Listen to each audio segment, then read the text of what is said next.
Hello everyone, welcome to Angel's Med Talks.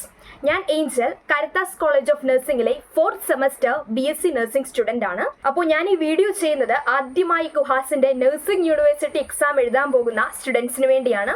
ഉറപ്പായിട്ടും ഈ വരും ദിവസങ്ങളിലൊക്കെ തന്നെയാണ് നിങ്ങളുടെ എക്സാം.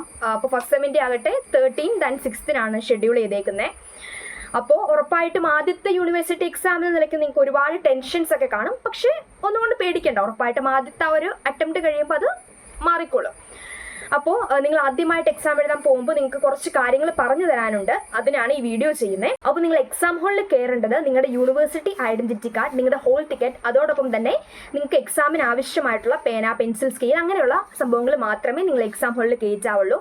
ബാക്കി ഒരു തരത്തിലുള്ള ഐറ്റംസും എക്സാം ഹാളിൽ അലൗഡ് അല്ല. പിന്നെ നിങ്ങൾ എക്സാം ഹാളിൽ കയറി കഴിഞ്ഞ് കഴിഞ്ഞാൽ നമ്മുടെ ഈ എക്സാം എഴുതുന്ന കംപ്ലീറ്റ് വിഷ്വൽസും റെക്കോർഡഡ് ആണ്. ഈ റെക്കോർഡ് എക്സാം കഴിഞ്ഞതിന് ശേഷം കേരള യൂണിവേഴ്സിറ്റിക്ക് അയച്ചു കൊടുക്കുകയും ചെയ്യും, ഗുഹാസിന് അയച്ചു കൊടുക്കുകയും ചെയ്യും. അതുകൊണ്ട് തന്നെ നിങ്ങൾ എക്സാം ഹാളിൽ കയറി കഴിഞ്ഞ് കഴിഞ്ഞാൽ പരസ്പരം സംസാരിക്കുന്നതൊക്കെ കംപ്ലീറ്റ്ലി ഒഴിവാക്കുക. നിങ്ങൾക്ക് എന്തെങ്കിലുമൊക്കെ ഡൗട്ട്സ് ഉണ്ടെങ്കിൽ you can ask to invigilators. Okay. പിന്നെ ഏറ്റവും ഇമ്പോർട്ടൻ്റ് ആയിട്ട് ചെക്ക് ചെയ്യേണ്ടതാണ് നിങ്ങൾക്ക് ആൻസർ ഷീറ്റ് കിട്ടിക്കഴിയുമ്പോൾ നിങ്ങൾ ആദ്യം ചെക്ക് ചെയ്യേണ്ടത് അതിനകത്ത് കൃത്യമായി നിങ്ങൾക്കിപ്പോൾ എക്സാം എഴുതാൻ 32 പേജസ് ആണല്ലോ. ഇപ്പോൾ അനാട്ടമി, ഫിസിയോളജിക്ക് ആണെങ്കിൽ ഓരോ പേപ്പറിന് 32 പേജസ് വെച്ചാണ് ഉള്ളത്. അപ്പോൾ നിങ്ങൾ ആൻസർ ഷീറ്റ് കിട്ടിക്കഴിയുമ്പോൾ കൃത്യമായി ചെക്ക് ചെയ്യുക നിങ്ങളുടെ ആൻസർ ഷീറ്റിന് എന്തെങ്കിലും ഡാമേജ് ഉണ്ടോ എന്ന്. ഡാമേജ് ഉണ്ടെങ്കിൽ ഉടനെ തന്നെ ഇൻവിജിലേറ്റേഴ്സിനെ അറിയിക്കുക. അതിനുശേഷം നിങ്ങൾ കൃത്യമായി 32 പേജസ് ഉണ്ടോ എന്ന് നോക്കുക. അതോടൊപ്പം തന്നെ നിങ്ങളുടെ എഴുതാൻ പോകുന്ന ആൻസർ ഷീറ്റിൻ്റെ ഓരോ പേജിലും അതിൻ്റെ പേജ് നമ്പറും അതിനോടൊപ്പം അതിൻ്റെ ഒരു QR കോഡും കാണും. അപ്പോൾ അത് എല്ലാ പേജസിലും ഉണ്ടോ എന്നും നിങ്ങൾ കൺഫേം ചെയ്യണം. അതിനുശേഷം നിങ്ങൾക്ക് ശ്രദ്ധിക്കാനുള്ളത് ഫില്ല് ചെയ്യുന്ന ഏരിയയിൽ നിങ്ങളുടെ നെയിം എഴുതാൻ സ്ഥലമുണ്ട്, സബ്ജക്റ്റ് എഴുതാനുള്ള സ്ഥലമുണ്ട്, എക്സാം എഴുതാനുള്ള സ്ഥലമുണ്ട്, കോഴ്സ് എഴുതാനുള്ള സ്ഥലമുണ്ട്, റോൾ നമ്പർ എഴുതാനുണ്ട്, QP കോഡ് എഴുതാനുണ്ട്. ഇത്രയും കാര്യങ്ങളാണ് നിങ്ങൾ ഒരു പേപ്പറിൽ എഴുതേണ്ടത്. പിന്നെ ഡേറ്റും സിഗ്നേച്ചറും. അപ്പോൾ നിങ്ങളിത് ഏറ്റവും ഇമ്പോർട്ടൻ്റ് ആയിട്ടുള്ളൊരു പാർട്ടാണ്. നിങ്ങളുടെ ഇത്തരത്തിലുള്ള ഡീറ്റെയിൽസ് ഫില്ല് ചെയ്യുന്നിടാം. അപ്പോൾ നിങ്ങളുടെ നെയിം എഴുതേണ്ട അടുത്ത് നിങ്ങളുടെ നെയിം എഴുതുക. സബ്ജക്റ്റ് ആണെങ്കിൽ ഇപ്പോൾ അനാട്ടമി ആണെങ്കിൽ നിങ്ങളുടെ ഹോൾ ടിക്കറ്റിൽ എങ്ങനെയാണോ അതിൻ്റെ പേര് എഴുതിയേക്കുന്നത്. ഇപ്പോൾ അനാട്ടമി അപ്ലൈഡ് അനാട്ടമി, അപ്പോൾ അത് നിങ്ങളുടെ ഇൻവിജിലേറ്റേഴ്സ് പറയുന്നത് കൃത്യമായി കേട്ട് നിങ്ങളുടെ ഹോൾ ടിക്കറ്റും കൂടി റെഫർ ചെയ്ത് വൃത്തിക്ക് അതവിടെ എഴുതുക. നിങ്ങൾക്ക് സ്പേസ് അവിടെ ഭയങ്കര കൺജസ്റ്റഡ് ആണ്, പക്ഷെ അവൾ കൺജസ്റ്റഡ് ആയ സ്പേസിലും ഒരുവിധം വൃത്തിക്ക് തന്നെ എഴുതാൻ ശ്രമിക്കുക. പിന്നെ നിങ്ങളുടെ exam first semester BSc nursing regular examination April 2026, ഇനി മെയ് ആണെങ്കിൽ May 2026 ഇങ്ങനെയായിരിക്കും. അത് നിങ്ങളുടെ ഹോൾ ടിക്കറ്റിൽ എങ്ങനെയാണോ എഴുതിയേക്കുന്നത് അങ്ങനെ തന്നെ അത് കൺഫേം ആക്കി എഴുതാൻ ശ്രമിക്കുക. പിന്നെ ഉറപ്പായിട്ടും വൃത്തിക്ക് എഴുതണം. പിന്നെ നിങ്ങൾ മെയിനായിട്ട് ഫോക്കസ് ചെയ്യേണ്ടത് നിങ്ങളുടെ റോൾ നമ്പറാണ്. റോൾ നമ്പർ നിങ്ങൾ ബോക്സിൽ എഴുതുകയും വേണം, അതേപോലെ തന്നെ OMR ഷീറ്റിൽ മാർക്ക് ചെയ്യുകയും വേണം. അപ്പോൾ നിങ്ങളത് ഹോൾ ടിക്കറ്റിൽ തന്നേക്കുന്ന അനുസരിച്ച് തന്നെ നിങ്ങളുടെ റോൾ നമ്പർ കൺഫേം ആക്കി തെറ്റ് കൂടാതെ എഴുതണം. അതോടൊപ്പം തന്നെ QP കോഡ് ഉണ്ട്. QP കോഡ് എന്ന് പറഞ്ഞാൽ നമ്മുടെ ഓരോ സബ്ജക്റ്റിനും വ്യത്യാസമായിരിക്കും QP കോഡ്. അപ്പോൾ ആ QP കോഡ് നിങ്ങളുടെ ഹോൾ ടിക്കറ്റിൽ തന്നെ എഴുതിയിട്ടുണ്ട്. അത് ഓരോ സബ്ജക്റ്റിൻ്റെയും ലെഫ്റ്റ് സൈഡിലായിട്ട് നിങ്ങളുടെ QP കോഡും എഴുതിയിട്ടുണ്ടാകും. അപ്പോൾ ആ QP കോഡും ഇതേപോലെ നമ്മൾ എങ്ങനെയാണോ റോൾ നമ്പർ എഴുതിയത് അതേപോലെ തന്നെയാണ് QP കോഡ് നിങ്ങൾ എഴുതേണ്ടത്. ബോക്സിൽ എഴുതണം. അതിനുശേഷം OMR പേപ്പറിൽ അത് മാർക്ക് ചെയ്യുകയും വേണം. ഇത്രയും ഫില്ല് ചെയ്ത് കഴിഞ്ഞാൽ ഏറെക്കുറെ ഫില്ല് ചെയ്യേണ്ട പാട്ട് കഴിഞ്ഞു. പിന്നെ കോഴ്സ് എഴുതാനുണ്ട് BSc നഴ്സിംഗ്, നിങ്ങളുടെ സിഗ്നേച്ചർ ഇടുക. അതാണ് ആദ്യം നമ്മൾ ചെയ്യേണ്ടത്. അതിനുശേഷം നമ്മുടെ ആൻസർ ഷീറ്റിൻ്റെ മുകൾ ഭാഗത്തായിട്ട് ഇതേപോലെ തന്നെ നിങ്ങളുടെ QP കോഡും എക്സാമും സബ്ജക്റ്റും എഴുതാനായിട്ടുള്ള സ്ഥലമുണ്ട്. അവിടെ നിങ്ങൾ അത് ഭയങ്കര കൺജസ്റ്റഡ് ആണ്, അപ്പോൾ നിങ്ങൾ അതനുസരിച്ച് കണ്ട് മാത്രം എഴുതുക. പിന്നെ അതിൻ്റെ സൈഡിലായിട്ടൊരു ബാർകോഡ് ഉണ്ട്. ആ ബാർകോഡിൻ്റെ ബോക്സിലോട്ട് യാതൊരു കാരണവശാലും നിങ്ങൾ എഴുതി പോകരുത്. വളരെ ചെറുതാക്കി കൺജസ്റ്റഡ് ആക്കി മാത്രം എഴുതുക, ഇല്ലെങ്കിൽ നിങ്ങൾക്ക് അത് എഴുതാൻ പറ്റത്തില്ല. പിന്നെ ടെൻഷനൊന്നും അടിക്കേണ്ട. നിങ്ങൾക്ക് എന്തെങ്കിലുമൊക്കെ സംശയം ഉണ്ടെങ്കിൽ നിങ്ങൾ ഇൻവിജിലേറ്റേഴ്സിനോട് ചോദിക്കുക, അവർ പറയുന്ന അനുസരിച്ച് ചെയ്യുക. ഇത്രയാണ് ഫില്ല് ചെയ്യാനുള്ള പോർഷൻ. അതിനുശേഷം നിങ്ങളുടെ ഇൻവിജിലേറ്റേഴ്സ് വന്നിട്ട് അവർക്ക് സൈൻ ചെയ്യാനുള്ളൊരു പോർഷനുണ്ട്. അപ്പോൾ അവിടെ നിങ്ങളുടെ മാം വന്നിട്ട് സൈൻ ചെയ്തോളും. എല്ലാം നിങ്ങളുടെ റോൾ നമ്പേഴ്സ് എല്ലാം കൺഫേം ആക്കി സൈൻ ചെയ്തോളും. പിന്നെ എന്തെങ്കിലുമൊക്കെ കാരണം വെച്ച് എന്തെങ്കിലുമൊക്കെ മിസ്റ്റേക്ക് പറ്റിപ്പോയി എന്ന് വിചാരിച്ച് നിങ്ങൾ കംപ്ലീറ്റ്ലി അവസാനിച്ചു എന്നൊന്നും വിചാരിക്കരുത്. എന്താ പറയുക, എന്തെങ്കിലുമൊക്കെ മിസ്റ്റേക്ക് വന്നു കഴിഞ്ഞാൽ ഉടനെ തന്നെ നിങ്ങൾ ആ ഇൻവിജിലേറ്റേഴ്സിനെ അറിയിക്കാൻ ശ്രമിക്കുക. പരസ്പരം നിങ്ങൾ വേറെ ആരോടും പറയരുത്. നിങ്ങൾ ഇൻവിജിലേറ്റേഴ്സിനോട് തന്നെ അത് വിളിച്ച് കാര്യം പറയുക, പറയാണ്ടും ഇരിക്കരുത്. അപ്പോൾ ഇത്രയൊക്കെ കാര്യങ്ങളാണ് നിങ്ങൾക്ക് ആൻസർ ഷീറ്റ് കിട്ടിക്കഴിയുമ്പോൾ നിങ്ങൾ ചെക്ക് ചെയ്യാനും എഴുതാനൊക്കെ ഉള്ളത്. പിന്നീട് നിങ്ങൾക്ക് നിങ്ങളുടെ ക്വസ്റ്റ്യൻ പേപ്പർ ടൈം ആകുമ്പോൾ തരും. ഏകദേശം ഒരു 10 മിനിറ്റോളം കൂൾ ഓഫ് ടൈം കിട്ടും. ആ കൂൾ ഓഫ് ടൈമിൽ നിങ്ങൾ നന്നായി തന്നെ പ്ലാൻ ചെയ്യുക. ഞാൻ ഇങ്ങനെ ആണ് എക്സാം എഴുതാൻ പോകുന്നത്. അങ്ങനെ ഒരു മാക്സിമം പ്ലാനിങ് ഉണ്ടായിരിക്കണം. ക്വസ്റ്റ്യൻ പേപ്പർ നന്നായിട്ട് വായിക്കുകയും ചെയ്യണം. പിന്നെ നിങ്ങൾ ആൻസർ എഴുതി തുടങ്ങാനുള്ള ടൈം ആകും. ആൻസർ എഴുതി തുടങ്ങാനുള്ള സമയമാകുമ്പോൾ നിങ്ങൾ കൃത്യമായി സ്റ്റാർട്ട് ചെയ്യുക. അപ്പോൾ നിങ്ങൾ ആദ്യമേ തന്നെ MCQs ഫോക്കസ് ചെയ്യുക. MCQs ഫോക്കസ് ചെയ്യുമ്പോൾ നമ്മൾ നേരത്തെ കുഹാസിൻ്റെ ആൻസർ ഷീറ്റ് പാറ്റേൺ അനുസരിച്ച് പേജ് നമ്പർ 3 നിങ്ങൾ MCQs എഴുതണ്ടേ. വേറെ ഒരു പേജിൽ നിങ്ങൾ MCQs എഴുതരുത്. പുതിയൊരു ആൻസർ ഷീറ്റ് വന്നിട്ടുണ്ട്, പക്ഷെ അത് എല്ലാ കോളേജിലും എത്രമാത്രം അവൈലബിൾ ആണെന്ന് അറിയത്തില്ല. അപ്പം ഞങ്ങൾക്കാണെങ്കിലും ഞങ്ങളുടെ 3rd സെമസ്റ്റർ എക്സാമിൻ്റെ ഫസ്റ്റ് എക്സാം ഞങ്ങൾ പഴയ മോഡൽ ആൻസർ ഷീറ്റിലാണ് എഴുതിയത്. പിന്നെ സെക്കൻഡ് എക്സാം വന്നപ്പോൾ ഞങ്ങൾ പുതിയ മോഡൽ ആൻസർ ഷീറ്റിലും എഴുതിയത്. അപ്പോൾ പല കോളേജിലും അത് അവൈലബിലിറ്റി അനുസരിച്ചായിരിക്കും നിങ്ങൾക്ക് കിട്ടാൻ പോകുന്നത്. അപ്പോൾ നിങ്ങളുടെ പഴയ ആൻസർ ഷീറ്റ് അനുസരിച്ചാണെങ്കിൽ അത് കുഹാസിൻ്റെ ആൻസർ ഷീറ്റിൽ വൃത്തിയായിട്ട് എഴുതിയിട്ടുണ്ട്. നിങ്ങൾ ഇൻസ്ട്രക്ഷൻസ് ഒക്കെ എഴുതിയിട്ടുണ്ട്, അതൊക്കെ വായിക്കുക. അപ്പോൾ ആ പഴയ ആൻസർ ഷീറ്റ് ആണെങ്കിൽ നിങ്ങൾ 3ാമത്തെ പേജിലായിരിക്കണം നിങ്ങൾ നിങ്ങളുടെ MCQs എഴുതേണ്ടത്. വേറെ ഒരു പേജിലും MCQ എഴുതി കഴിഞ്ഞാൽ അത് ഇവാലുവേറ്റ് ചെയ്യുന്നതല്ല. അപ്പോൾ പേജ് നമ്പർ 3 തന്നെ എഴുതുക. പഴയ ആൻസർ ഷീറ്റ് വെച്ചാണെങ്കിൽ നിങ്ങളോട് ഇൻവിജിലേറ്റേഴ്സ് പറയും. ഇനി പുതിയ ആൻസർ ഷീറ്റ് പാറ്റേൺ വെച്ചിട്ടാണെങ്കിൽ നിങ്ങൾ MCQs എഴുതേണ്ടത് പേജ് നമ്പർ 51. പേജ് നമ്പർ 51 നമുക്ക് ഒരു വലിയൊരു ബോക്സ് ഉണ്ട്. ആ ബോക്സിൽ നമ്മൾ എന്ത് ചെയ്യണം? ആ വലിയൊരു ബോക്സിനകത്ത് 4 സ്ക്വയേഴ്സ് ഉണ്ട്. ഓരോ ABCD എന്ന് പറഞ്ഞ 4 സ്ക്വയേഴ്സ് ഉണ്ട്. ആ നമ്മുടെ ഏതാണോ ആൻസർ ആ സ്ക്വയറിനകത്ത് നമ്മൾ ഇൻറ്റു മാർക്ക് വേണം ചെയ്യാനായിട്ട്. നമ്മുടെ ആൻസർ ഏതാണോ അത് ഇൻറ്റു മാർക്ക് വേണം ചെയ്യാനായിട്ട്. ഇനി നമ്മൾ എഴുതി കഴിഞ്ഞിട്ട് നിങ്ങൾക്ക് ആ ആൻസർ മാറ്റണമെന്ന് തോന്നിക്കഴിഞ്ഞാൽ നിങ്ങൾ എന്ത് ചെയ്യണം? ആ ഇൻറ്റു മാർക്ക് ഇട്ട അപ്പോൾ ഓപ്ഷൻ B ആണ് നിങ്ങൾ ഇൻറ്റു മാർക്ക് ഇട്ടതെങ്കിൽ ആ ഓപ്ഷൻ ബിയുടെ ആ ഒരു സ്ക്വയർ കംപ്ലീറ്റ്ലി ഷെയ്ഡ് ചെയ്യണം. കംപ്ലീറ്റ്ലി ഷെയ്ഡ് ചെയ്തിട്ട് നിങ്ങൾക്ക് പിന്നെ ഇപ്പോൾ ഓപ്ഷൻ C ആണെങ്കിൽ ആ ഓപ്ഷൻ സിയിൽ കൊണ്ട് ക്രോസ് മാർക്ക് ചെയ്യുക. അപ്പോൾ ഇതെല്ലാം നിങ്ങളുടെ ഇൻവിജിലേറ്റേഴ്സ് പറയുന്ന അനുസരിച്ച് മാത്രം ചെയ്യുക. ആരും എടുത്തു പിടിച്ച് അത് ചെയ്യരുത്. നിങ്ങൾക്ക് എല്ലാം വൃത്തിക്ക് പറഞ്ഞു തന്നിട്ട് മാത്രമേ എക്സാം സ്റ്റാർട്ട് ചെയ്യുള്ളൂ. പിന്നീട് നിങ്ങൾ ഏറ്റവും ഇമ്പോർട്ടൻ്റ് ആയിട്ട് ശ്രദ്ധിക്കേണ്ട ഒരു കാര്യമാണ്, നിങ്ങൾ ഒരു ഇങ്ക് ഉപയോഗിച്ച് മാത്രമേ ഈ MCQs കംപ്ലീറ്റ്ലി ഫില്ല് ചെയ്യാൻ പാടുള്ളൂ. വേറെ എന്തെങ്കിലും തരത്തിലുള്ള എന്തെങ്കിലുമൊക്കെ മാർക്സ് ഒക്കെ നിങ്ങൾ ആ ഒരു പേപ്പറിൽ ഇട്ടിട്ടുണ്ടെങ്കിൽ അതൊക്കെ ആ ഒരു ഇൻവാലിഡ് ആയി പോകാനുള്ള ചാൻസ് ഉണ്ട്.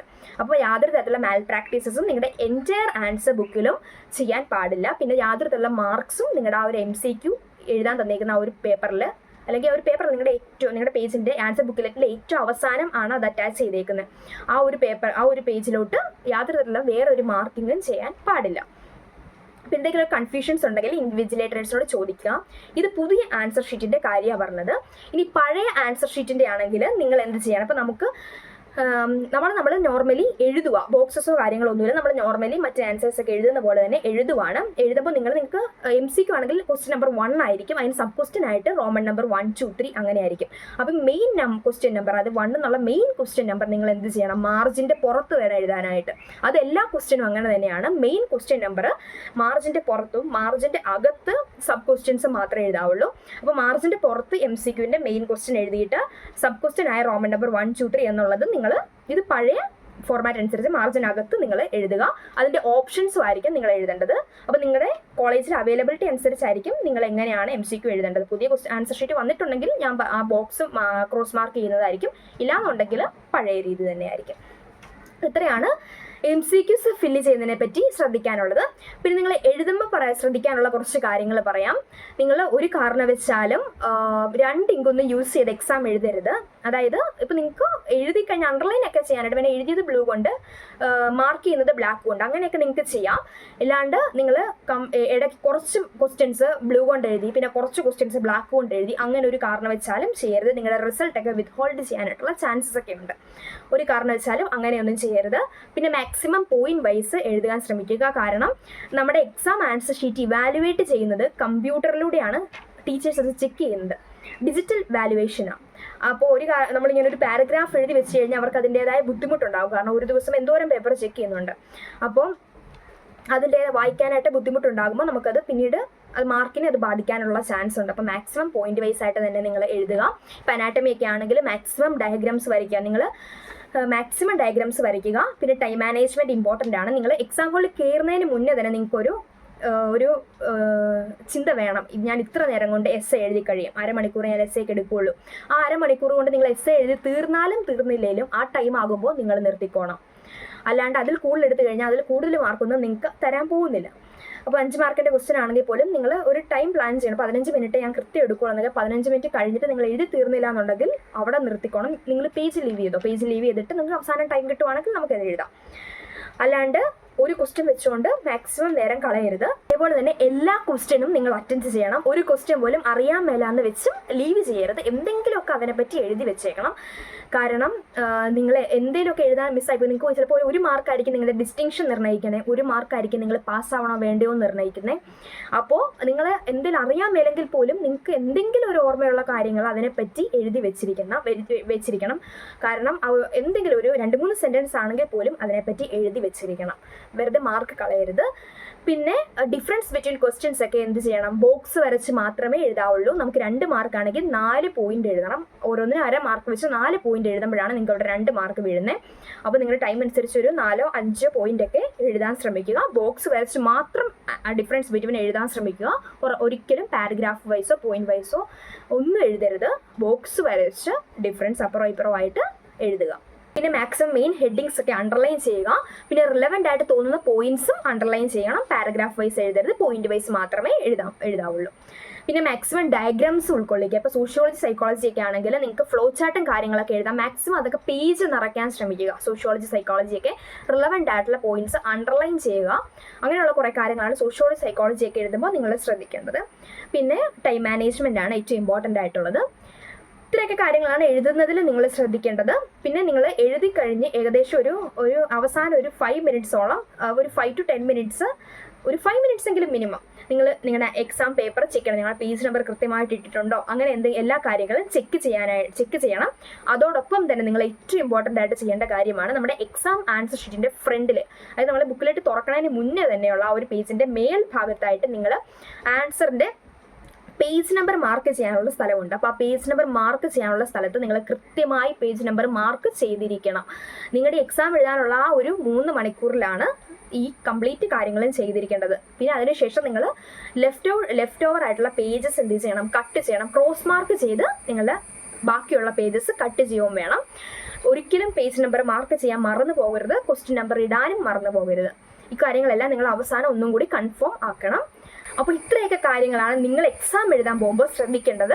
ഉറപ്പായിട്ടും ആദ്യത്തെ യൂണിവേഴ്സിറ്റി എക്സാം കൊണ്ട് സ്ട്രെസ് ഉണ്ടാവും, ടെൻഷൻ ഉണ്ടാവും. പക്ഷെ വേണ്ട, അതിൻ്റെ ആവശ്യമില്ല. നമ്മളൊന്ന് ശ്രദ്ധിച്ചു കഴിഞ്ഞാൽ ഇതൊന്നും തെറ്റുകൂടാതെ ചെയ്യാൻ പറ്റും. പിന്നെ ഞാൻ പറഞ്ഞ പോലെ ഒരു ക്വസ്റ്റ്യനും വിടരുത്. ഇപ്പോൾ അറിയാൻ മേലെങ്കിൽ പോലും ക്വസ്റ്റ്യൻസ് ഒന്നും വിട്ട് കളയരുത്. എന്തെങ്കിലുമൊക്കെ അതിനെപ്പറ്റി എഴുതി വെച്ചോണം. ഒരു കാരണം വെച്ചാലും ക്വസ്റ്റ്യൻസ് വിട്ട് കളയരുത്. അതിപ്പോൾ എല്ലാ സബ്ജക്റ്റും അങ്ങനെ തന്നെ. ഒരു കാരണം വെച്ചാലും ക്വസ്റ്റ്യൻസ് വിട്ട് കളയരുത്. പിന്നെ ടെൻഷനൊന്നും അടിക്കേണ്ട. ആദ്യത്തെ ആ ഒരു എക്സാമിൻ്റെ ആ ഒരു ഇത് കഴിയുമ്പോൾ അത് മാറിക്കോളും. ആദ്യം നമ്മൾ പിന്നെ ഉറപ്പായിട്ട് റോൾ നമ്പർ എഴുതുമ്പോഴും QP കോഡ് എഴുതുമ്പോഴും ഒക്കെ ശ്രദ്ധിക്കുക. യാതൊരു തരത്തിലുള്ള തെറ്റും നമ്മുടെ ഭാഗത്തുനിന്ന് മാക്സിമം ഒഴിവാക്കുക. എന്തിനാ വെറുതെ അങ്ങനെ നമ്മളുടെ ഭാഗത്തുനിന്നൊരു മിസ്റ്റേക്ക് ഉണ്ടായി കഴിഞ്ഞ് കഴിഞ്ഞാൽ പിന്നീട് അത് ഭയങ്കര ഭാരമായി മാറും. അതിൻ്റെ ആവശ്യമില്ല. അപ്പോൾ ശ്രദ്ധിച്ചും കണ്ടൊക്കെ എഴുതുക. അപ്പോൾ എല്ലാവർക്കും ഓൾ ദി ബെസ്റ്റ്. നന്നായി പ്രാർത്ഥിക്കുക. ടെൻഷനൊന്നും വേണ്ട. നിങ്ങൾ പഠിച്ച കാര്യങ്ങളെല്ലാം നന്നായിട്ട് റിവൈസ് ചെയ്യുക. എന്തെങ്കിലുമൊക്കെ ഇനിയും കുറച്ച് ദിവസങ്ങളൊക്കെ ഉണ്ടല്ലോ. അപ്പോൾ നിങ്ങൾ ഷോർട്ട് നോട്ടൊക്കെ എഴുതിയിട്ടുണ്ടെങ്കിൽ അതൊക്കെ നന്നായി വായിക്കുക. ടെക്സ്റ്റ് വായിക്കുക. ഡയഗ്രാംസ്, അനാട്ടമി വിട്ട് കളയരുത്. അറിയാവുന്ന ഇപ്പോൾ ഏതെങ്കിലും ക്വസ്റ്റ്യൻ ഇപ്പോൾ ഇനി പഠിക്കാൻ പറ്റില്ല എന്നതിൻ്റെ ഡയഗ്രാംസ് ഒക്കെ നന്നായി ഒന്ന് വരയ്ക്കാനായിട്ടൊക്കെ പഠിക്കുക. അപ്പോൾ ഡയഗ്രാംസിനാണ് അനാട്ടമി ഏറ്റവും കൂടുതൽ ഇമ്പോർട്ടൻ്റ് മാർക്ക്. അപ്പോൾ ഡയഗ്രാംസ് ഒക്കെ വരയ്ക്കുക, ഫ്ലോ ചാർട്ട് നോക്കുക. അങ്ങനെ മാക്സിമം നിങ്ങളുടെ ക്രിയേറ്റിവിറ്റി എക്സാം പേപ്പറിൽ കാണിക്കുക. ടൈം മാനേജ്മെൻറ്റ് ഇമ്പോർട്ടൻ്റ് ആണ്. അപ്പോൾ ഇത്രയൊക്കെ കാര്യങ്ങളേ ഉള്ളൂ. എല്ലാവർക്കും ഓൾ ദി ബെസ്റ്റ്. നന്നായി പ്രാർത്ഥിക്കുക. അപ്പോൾ നിങ്ങൾക്ക് ഈ വീഡിയോ യൂസ്ഫുൾ ആയെങ്കിൽ തീർച്ചയായും ചാനൽ സബ്സ്ക്രൈബ് ചെയ്യുക, ലൈക്ക് ചെയ്യുക, ഷെയർ ചെയ്യുക, കോമെൻറ്റ് ചെയ്യുക. പിന്നെ ഇനിയും ഈ ചാനലിൽ ഒരുപാട് വീഡിയോസ് വരുന്നതാണ്. ഇതുപോലുള്ള നഴ്സിംഗ് യൂസ്ഫുൾ വീഡിയോസ് വരും. പ്രാക്ടിക്കൽ എക്സാം എങ്ങനെ അറ്റൻഡ് ചെയ്യണം, പിന്നെ നിങ്ങൾക്ക് മുന്നോട്ടുള്ള പല സെമ്മുകളിലെയും തിയറി ക്ലാസ്സസ് ഒക്കെ പോസ്റ്റ് ചെയ്യാൻ പറ്റുന്നത് പോലെ. അപ്പോൾ നിങ്ങൾ ചാനൽ സബ്സ്ക്രൈബ് ചെയ്യുക. Thank you.